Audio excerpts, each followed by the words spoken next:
ಮೊಬೈಲಲ್ಲಿ ಏನೆಲ್ಲ ನೋಡಿದೆ? ಒಂದು ಕತೆ, ಹಾಂ.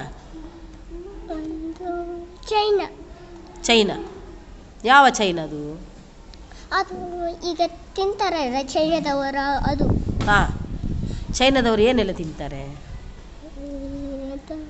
ಒಂದು ಮೊಟ್ಟೆ, ಮೊಟ್ಟೆ ಅದನ್ನು ಈಗ ಲಿಂಗಿ ಬಿಡ್ತಾರೆ ಒಂದು ಇಷ್ಟೇ ಚಮಚದಲ್ಲಿ.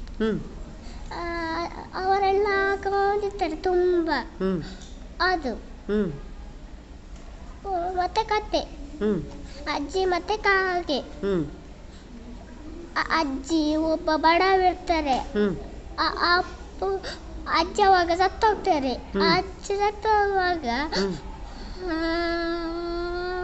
ಕಾಗೆ ಬಂದು ಕಾಗೆದ ಜೀವ ಆ ಅಜ್ಜಿಗೆ ಆಗೋದು. ಕಾಗೆ ಸತ್ತೋಗ್ತದೆ ಆವಾಗ ಅಜ್ಜಿಗೆ ಹುಷಾರಾಗೋದು.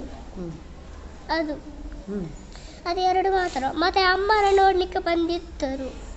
ಎಂತ ನೋಡಿದ್ರು? ಅದು ಎರಡು ನೋಡಿದ ಅಷ್ಟೇ. ಎರಡೇ ನೋಡಿದ? ಎರಡನ್ನು ಎಷ್ಟು ಗಂಟೆ ನೋಡಿದೆ? ಎಷ್ಟು ಗಂಟೆಯಿಂದ ಎಷ್ಟು ಗಂಟೆ ತನಕ ಇಟ್ಕೊಂಡೆ? ಗೊತ್ತಿಲ್ಲ. ನೀನು ನೋಡಬೇಕಲ್ಲ ಗಂಟೆ. ಎಷ್ಟು ಗಂಟೆಗೆ ಮೊಬೈಲ್ ಇಟ್ಕೊಂಡೆ? ಮೊಬೈಲಲ್ಲಿ ಗಂಟೆ ಬೀಳ್ತದಲ್ಲ. ಎಷ್ಟು ಗಂಟೆಗೆ ಮೊಬೈಲ್ ಇಟ್ಕೊಂಡೆ? ನೋಡಿಲ್ಲ.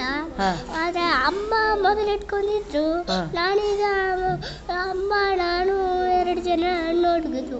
ಅವಾಗ ಅಪ್ಪ ಇನ್ನು ಬರ್ಲಿಲ್ಲ ಬಡಲ್ಲಿ ಅಷ್ಟೇ. ಮತ್ತೆ ಅದು ಸಹ ಹಾಗೆ ನೋಡಿದ್ದು ಅಷ್ಟೇ ನೋಡಿದ. ಮತ್ತೆ ಅಕ್ಷರ ಏನೀಗಾಗೋದು? ಯಾವೆರಡು ಬೆರಳಲ್ಲಿ ಮೊಬೈಲ್ ಒತ್ತುದು ತೋರಿಸು ನನಗೆ. ಅದು ಒಂದೇ ಮೊಬೈಲಲ್ಲಿ ಸರಿ ತೋರಿಸು. ಅದು ಒಂದೇ ಮೊಬೈಲಲ್ಲಿ ಒತ್ತುದಾ? ಹೇಗೆ ಒತ್ತುದು ಮೊಬೈಲನ್ನು? ಹೇಗೆ ಒತ್ತುದು? ಹಾಂ, ಸರಿ ತೋರಿಸು.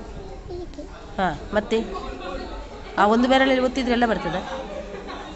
ಹಾಂ, ಟೀಚರ್ ಇಲ್ಲಿ 5 ಬೆರಳು ಇಟ್ಕೊಂಡು ಎಲ್ಲ ಹೇಳ್ತಾರಲ್ಲ, ಅದೇನು ಬರೋದಿಲ್ಲ? ಟೀಚರ್ 5 ಬೆರಳು ಇಟ್ಕೊಂಡು ಹೇಳ್ತಾರಲ್ಲ, ಅದೇನು ಬರೋದಿಲ್ಲ? ಟೀಚರ್ ಹೇಳಿದ ಅರ್ಥ ಆಗೋದಿಲ್ವಾ? ಹಾಂ, ಆಗ್ತದಲ್ವಾ? ಟೀಚರ್ ಬರ್ದದ್ದು ಸರಿ ಆಗಲಿಲ್ವಾ ಬೋರ್ಡಲ್ಲಿ? ಹಾಂ, ಆಗಿದೆ ಅಲ್ವಾ? ಮತ್ತೇನು ಅದೀಗ ನೀನು ಮೊಬೈಲ್ ಒತ್ತಲಿಕ್ಕೆ ಇದು ಒಂದೇ ಬೆರಳು ಉಪಯೋಗಿಸಿದಲ್ವಾ? ಬರೆಯುವಾಗ 3 ಬೆರಳನ್ನು ಉಪಯೋಗಿಸ್ತೀಯಲ್ಲ, ಆಗ ಅಕ್ಷರ ಚಂದ ಬರಬೇಕಲ್ವಾ? ಒಂದು ಬೆರಳಲ್ಲಿ ಮೊಬೈಲಲ್ಲಿ ಒತ್ತುವಾಗ ಅಷ್ಟೆಲ್ಲ ಬರುವಾಗ ಇನ್ನು 3 ಬೆರಳಲ್ಲಿ ಅಕ್ಷರ ಪೆನ್ಸಿಲ್ ಹಿಡಿದು ಅಕ್ಷರ ಬರೆಯುವಾಗ ಅಷ್ಟು ಚಂದ ಬರಬೇಕಲ್ಲ? ಅದೇನಾಗಿ ಹೇಳು. ನಾಳೆ ನಾನು ಮೊಬೈಲ್ ಮುಟ್ಟೋದಿಲ್ಲ.